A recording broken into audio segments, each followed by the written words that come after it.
کس تعارف کے محتاج بھی وہ نہیں ہے. جناب سرتاج عزیز صاحب ہیں مشیر وزیر اعظم برائے امور خارجہ اور قومی سلامتی. سرتاج عزیز صاحب بہت شکریہ آپ نے ہمیں وقت دیا. مختلف ایشوز آج ڈسکس بھی ہوں گے آپ سے اور رائے بھی آپ کی لیں گے, اور عوام کو ہم چاہیں گے کہ چونکہ آپ سے بات بہت کم ہو پاتی ہے تو آپ بریف بھی کر دیں کہ ہماری فارن پالیسی جو ہے وہ پچھلے 18 مہینوں میں اس نے کیا کیا اچیو کیا اور کہاں کہاں پہ جو ہے وہ اچیومنٹس ہم حاصل نہیں کر پائے.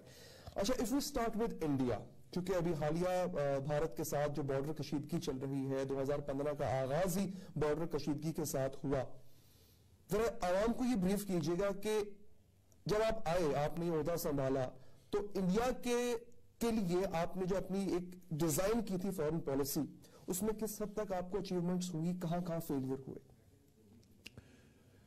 بسم اللہ الرحمن الرحیم. سب سے پہلے تو میرا خیال ہے اس کو کانٹیکس میں پیش کرنے کے لیے ضروری ہے کہ جو ہمسایوں سے تعلقات بہتر کرنے کا جو ویژن تھا یا کانٹیکس تھا وہ کیا تھا. میں سمجھتا ہوں کہ جب اس وقت کی تاریخ لکھی جائے گی تو خارجہ پالیسی کی جو کامیابیاں ہیں یا جو ری ڈائریکشن ہے وہ ایک بہت مثبت طریقے سے سامنے آئے گا, کیونکہ اس کے لیے ایک کلیئر ویژن کی ضرورت ہوتی ہے. اور نواز شریف صاحب نے آتے ہی یہ ویژن دیا کہ ہماری پہلی ترجیح ہے سب سے پہلے کہ ہم اپنی سیکورٹی کا تحفظ خود کریں. نمبر 2, ہماری اقتصادی ترقی ہمارا محور اور فارن پالیسی کا مقصد یعنی foreign policy subservient to our economic and development policy, اور اس کے لیے پیسفل نیبرہڈ ضروری ہے. تو یہ ایک ویژن تھا جس کے مطابق ہم نے چلنا شروع کیا. تو اب اس میں جو پہلا نقطہ تھا کہ ہمیں اپنی سیکورٹی کا کرنا ہے, کی حفاظت کرنا ہے, اس میں یہ کہنے کو تو بہت سمپل بات لگتی ہے, لیکن اگر آپ ہماری تاریخ کو مڑ کے دیکھیں تو یہ ظاہر ہوگا کہ ہم نے بہت سے انیشیٹو لیے. 79 کے بعد روس نے حملہ کیا, پھر وار آن ٹیرر تھا, پھر اور بہت شمار چیزیں تھیں. تو ہم نے جو کچھ بھی پالیسی اختیار کی اس کا ہماری سیکورٹی پہ اچھا اثر نہیں پڑا, اور اس وقت جو ہمیں خطرات ہیں ان کو آپ ٹریس کر سکتے ہیں ان پالیسی کی طرح. تو جب آپ نے یہ فیصلہ کیا کہ ہم نے سب سے پہلے اپنی سیکورٹی کا تحفظ کرنا ہے, تو اس کا ایک بنیادی امپلیکیشن یہ ہے کہ آپ نے دوسروں کے معاملات میں دخل نہیں دینی.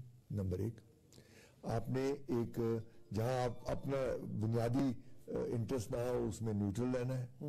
اور نمبر 3, آپ نے ایک مثبت طریقے سے آگے چلنا ہے, خاص طور پہ نیبرز کے ساتھ. تو یہ ایک یعنی روڈ میپ مل گیا جب نواز شریف صاحب نے یہ ترجیحات دی.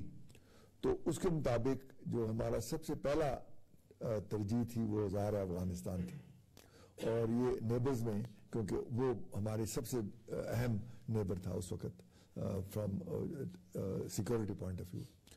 تو ان کو ہم نے یہ کنونس کرایا کہ ہمارا کوئی ایجنڈا نہیں ہے افغانستان کے لیے, کوئی اسٹریٹجک ڈیپتھ نہیں ہے. ہم نے وہاں پر جو اپنی چاہتے ہیں کہ افغانستان میں اسٹیبلٹی آئے کہ اس کے بعد ہماری اسٹیبلٹی نہیں ہو سکتی.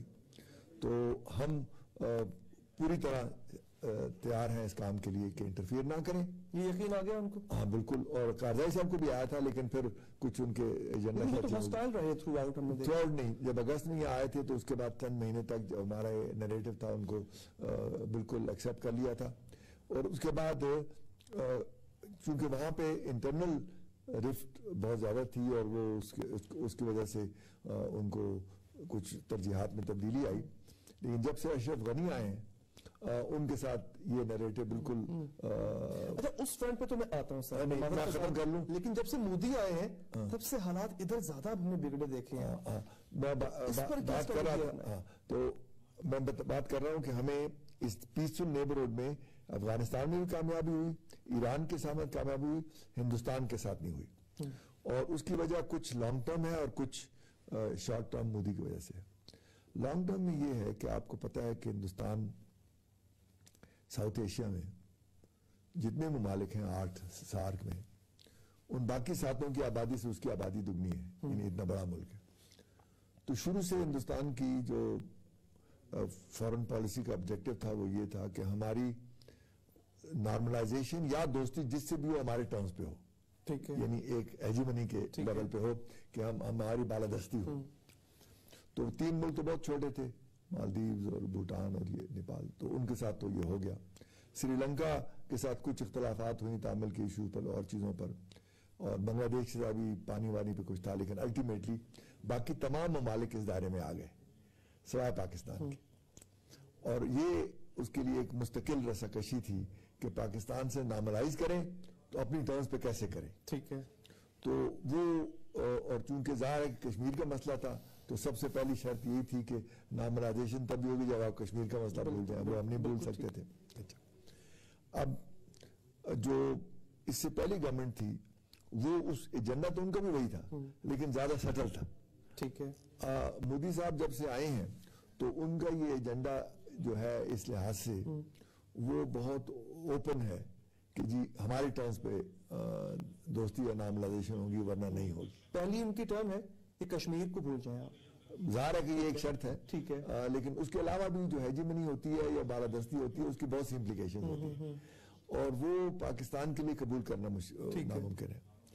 اب اس میں جو ہماری نیک نیتی ہے اور یہ بدقسمتی ہے کہ ایک ایسے وقت میں یہ ہندوستان کی جو تبدیلی آئی جبکہ ہماری اپنی پالیسی میں ایک بنیادی تبدیلی جیسے میں نے ذکر کیا وہ آ رہی تھی, تو اس میں بہت اچھا کیونکہ ہمارا بھی انٹرسٹ ہے اکنامک ڈیولپمنٹ, ان کا بھی انٹرسٹ اکنامک ڈیولپمنٹ ہے, ہم بھی ریجنل کنیکٹیوٹی چاہتے ہیں سینٹرل ایشیا سے اور ویسٹ ایشیا سے, اور جب تک ہندوستان پاکستان سے تعلقات بہتر نہیں کرتا اس کو ایکسیس نہیں مل سکتا. میرا یہاں پہ ایک سوال ہے, آپ نے بہت اچھی بات کی اور یہ بات ہم نے مختلف فرنٹس پر دیکھی بھی ہے. پاکستان کی نیک نیتی بھی ہے اور ہماری جو گورنمنٹ ہے بہت نیک نیتی سے اس ایشو کو آگے لے کے چل رہی ہے, پیس چاہتی ہے.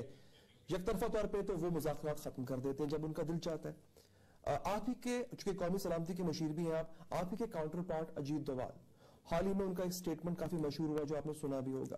اچھا, انہوں نے جو ایک ٹرمینالوجی کا استعمال کیا ڈیفینسو اوفینس کا, and they said that we have shifted our gear to defence, so called defence to defensive offence. اس میں جو 4th جنریشن وارفیئر کا انہوں نے ایک لفظ استعمال کیا جس کے تحت وہ دشمن کو آپ کی سول سوسائٹی میں اتار دیں گے, اتار دیا, اور انہوں نے کہا ہم نے ایسا کیا ہے. ایک یہ سٹیٹمنٹ, اس سے بڑھ کے بولڈ سٹیٹمنٹ کہ another ممبئی, ایک اور ممبئی اگر ہوتا ہے you will be no more having Balochistan. سر اتنے آؤٹ رائٹ جا کے وہ تو آپ کو بتا رہے ہیں what we are doing with you. Why can't we be very clear with Indians about it? Well, we are clear in that sense کہ جو ان کے ڈیزائنز ہیں خاص طور پر یہ کہ آپ کے ویکنس کو ایکسپلائٹ کریں گے آپ کے ہاں دشمن, اور انہوں نے مختلف طریقوں سے بات بھی کی, لیکن میرا نہیں خیال کہ ان کی یہ جو سوچ ہے اس کو زیادہ کامیابی ہوگی کیونکہ ہماری اپنی ریالٹی چینج ہو رہی ہے. ہمارے اپنے ہاں جو اسٹیبلٹی آ رہی ہے اس لحاظ سے اور جو ہمارے تعلقات ہیں دنیا بھر سے, اب مجھے نہیں یاد کہ کوئی بھی ایسا ملک ہو جنہوں نے ہندوستان کی اس پالیسی کو پسند کیا ہو کہ ڈائلاگ نہیں ہوں گے. اور ہمیں چاہے یورپین یونین ہے, چاہے امریکہ ہے, چاہے دوسرے ممالک ہیں, سب یہ کہتے ہیں جی کہ ہم ہندوستان پہ مستقل یہ دباؤ ڈال رہے ہیں کہ ڈائلاگ جو ہے وہ ضروری ہونا چاہیے.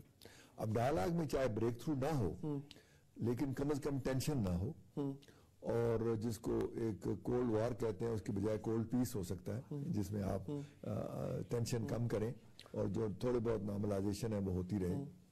اور اس میں میرے خیال ہے کہ یہ ایک جو بھی لوگ نئے نئے آتے ہیں ان کو خیال ہوتا ہے کہ ہم کوئی نئی اسٹریٹجی کر رہے ہیں, اس میں انہیں کامیابی نہیں ہوگی کیونکہ ہمارے ہاں جو کسی فرنٹ پہ آپ کو لگا کہ واقعی ایسا کر رہے ہوں گے.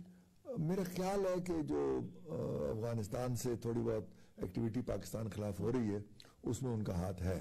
اب کہاں تک ہے وہ پہلے تو بہت تھا, اب وہ نئے پالیسی میں افغانستان میں ہم دونوں نے جیسے میں پہلے کہہ رہا تھا یہ کمٹمنٹ کی ہے کہ ہم اپنی سرزمین کو دوسروں کے خلاف استعمال نہیں ہونے دیں. اچھا, مجھے ایک بات بہت اچھی لگی آگے اسی نوٹ پہ میں بریک بھی لوں گا یہاں پہ. ناظرین, جو انہوں نے فرمایا سردار عزیز صاحب نے کہ بھارت ایمبیشس ہے, ٹھیک ہے, اور اس بات کا ببانگ دہل انہوں نے اقرار بھی کیا یعنی اجیت دوال صاحب نے, لیکن چونکہ ہم اپنی پالیسیز کو اب چینج کر چکے ہوئے ہیں لہٰذا شاید یہاں پہ افیکٹ کینسل ہو جائے. Whatever the things, whatever the manoeuvring India and Indian policies are doing right now. ایک بریک لیتے ہیں, بریک کے بعد حاضر ہوں گے.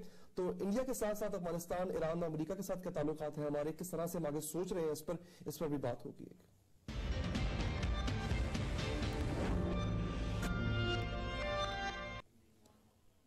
بریک کے بعد حاضر ہیں ناظرین. کولڈ سٹارٹ ڈاکٹرن یہ وہ طرز عمل جو بھارت نے اپنایا ہوا، جس میں سے 7 میں سے اپنی 6 ڈپلائمنٹس جو ہیں آرمی کی کنٹینجنٹ جو ہیں وہ انہوں نے ہمارے اس فرنٹ پہ رکھی ہوئی ہیں، یعنی اپنے بھارتی پاکستان بارڈر پر، تاکہ ہمیں مسلسل وہاں پہ انگیج رکھا جائے. لیکن اس کے ساتھ جیسے بریک سے پہلے بات ہو رہی تھی کہ افغانستان پر بھی ایک ایسا فرنٹ کریٹ کرنے کی کوشش کی گئی تاکہ وہاں پر بھی ٹینشن رہے اور پاکستان وہاں پر مصروف عمل رہے. سرتاج عزیز صاحب، اس سے پہلے ہماری یہی بات ہو رہی تھی کہ یس، اس بات کا بھی جب آپ کو میں نے مثال دی اجیت دوال صاحب کی، تو اس بات کا بھی انہوں نے اقرار کیا کہ افغانستان میں بھی ہماری اتنا اثر و رسوخ ہمارا پھیل چکا ہے کہ وہاں پر بھی ہم پاکستان کو کہیں نہ کہیں تنگ کرتے رہیں گے.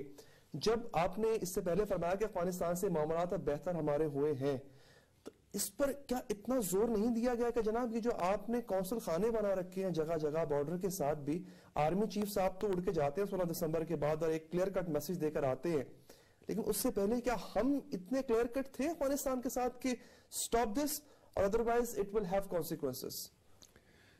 ظاہر ہے کہ جی پہلے جو کہ افغانستان سے ہمارے تعلقات میں جو کشیدگی تھی، ہندوستان نے اس کا فائدہ اٹھایا. لیکن جیسے میں نے پہلے کہا کہ اب جس طریقے سے ہمارے افغانستان سے تعلقات بڑھ رہے ہیں، اس میں انڈیا کے لیے اسپیس اتنی نہیں رہی. اس میں جو بنیادی بات ہے وہ یہ ہے کہ ہم نے جو نان انٹرفیئرنس کی پالیسی کی ہے کہ کوئی نہیں، وہ صرف ہم کو نہیں اپلائی کرتی.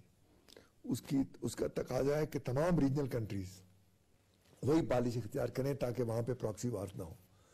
اور یہ بات کون مجبور کرے گا؟ ہارٹ آف ایشیا میں اور باقی جگہوں میں نہیں، یہ ایک افغانستان مجبور کرے گا، کیونکہ افغانستان کا یہ انٹرسٹ ہے. سر انڈیا نے جب اتنی بھاری انفراسٹرکچرل انویسٹمنٹ کی ہوئی ہے، ہم نے تو نہیں کی نا، انڈیا نے کی ہوئی ہے، تو کیسے ہی بالکل سیدھا جا کے افغانی نکال دیں گے باہر ان کو کہ جی یہ بات نہیں مال لے کے یہاں سے؟ ہم بات کر رہے ہیں پراکسی وارز کی اور filling the power vacuum. Development میں اور ٹریڈ میں سب کمپیٹ کریں، وہ سب کی ضرورت ہے، تو اس میں ہم کوئی نہیں مانتے کہ انڈیا مزید وہاں کام کیوں نہ کرے. جو بنیادی بات ہے وہ یہ ہے کہ افغانستان کے مسائل جو ہیں وہ افغانستان خود حل کرے. اور وہ اب چونکہ اشرف غنی صاحب کا جو ویژن ہے بہت کلیئر ہے، ریجنل کنیکٹیویٹی کا بھی اور ریجنل اس کا بھی. تو ابھی ہارٹ آف ایشیا میں جو بیجنگ میں ہوئی تھی استنبول پروسیس 31 اکتوبر کو، اس میں یہ میسج بڑا لاؤڈ اینڈ کلیئر گیا کہ تمام ممالک جو ہیں وہ افغانستان کو چھوڑیں کہ اپنے مسائل خود حل کریں اور کوئی وہاں پہ پراکسی وارز نہ کریں. تو وہ ایک انٹرنیشنل کنسنسس بن گیا. ٹھیک ہے، اور یہ بہت اہم کنسنسس ہے. تیسری بات یہ ہے اس میں کہ افغانستان کے بارے میں اگر آپ 1.5 سال پہلے 2013 میں کوئی پریڈکشن کرتے، زیادہ تر پیشگوئیاں تھیں کہ وہاں حالات مزید خراب، بریک ڈاؤن ہو جائے گا، اور نہ اکنامک ٹرانزیشن ٹھیک ہوگا، نہ سیکورٹی ٹرانزیشن ٹھیک ہوگا، نہ پولیٹیکل ٹرانزیشن.